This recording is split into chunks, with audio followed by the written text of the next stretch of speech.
Significant changes will take place from tomorrow for seniors and pensioners as we bring in the new year. And joining me live is Henschke, Chief Advocate for National Seniors. How are you, Ian? Oh, very well, thank you. And Happy New Year for tomorrow. Yeah, absolutely. Can you believe it's 2023 almost in a matter of hours? But some big changes, as you well know, including the assets test exemption for principal home sale that proceeds with be extended from up to 12 months to 24 months. Do you like this one? Oh, look, it'll do something, but I don't think it's going to solve the housing crisis. I mean, what we've been saying at National Seniors is that people should be allowed to downsize, and especially if they're going to move somewhere that's more suitable as they age, and have it not affect their pension. The reason why a lot of people don't downsize is because they're worried that it will affect their pension or they'll lose their pension. So I think the government should just sit down and talk with us about what seniors are saying. We've done a lot of work on this at National Seniors, surveying older Australians about why they stay in their home when that home is actually often quite unsuitable for them. So I think we really have to think about this. And look, the other thing, of course, is that most Australians want to stay in their own home, not go into an aged care home. So if we can get them into more suitable housing as they age, I think it'll be better for everyone. What about the work bonus income credited with $4,000 until June 30, 2023? Well, actually, there was a slight change to that, Joni. They moved it out till December, and that was once again National Seniors pushing for that change, and that happened with quite a few politicians coming out and saying that it needed to be changed. So now you can keep that 4,000 bonus right through till December.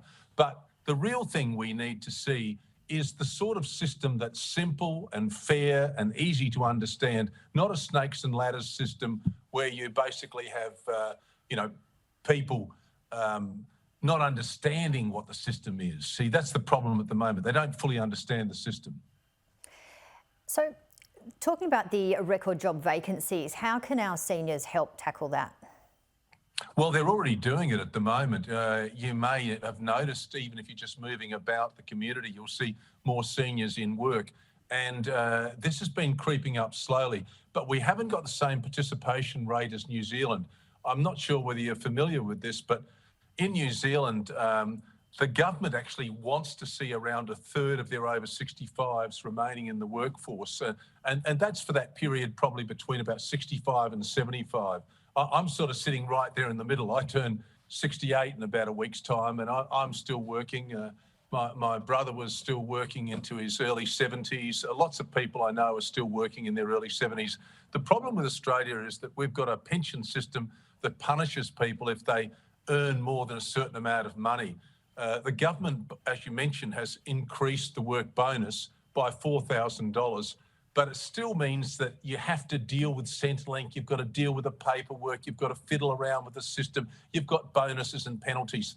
The New Zealand system is quite simple. You pay income tax. And what we've said to government, you may remember they had the Jobs Summit. Well, we've put in a white paper submission and we've said to government, come out with a simple system, even if you just keep it for 2 years, and tax people 32.5 cents in the dollar. That way, roughly, you get 2/3 of the money and the government gets 1/3 of the money. That's easy to understand. The system we've got at the moment, you get a bonus, which means you don't lose any money from your pension at all up to a certain amount, and then you start losing up to 80% of the money that you earn. So if you earn more than a certain amount, and eventually you get to the point where you start to lose your pension entirely. So I think we've got to have a different system. And I think the government is gradually coming to understand this. Now, Jim Chalmers says he wants to talk to us more about this.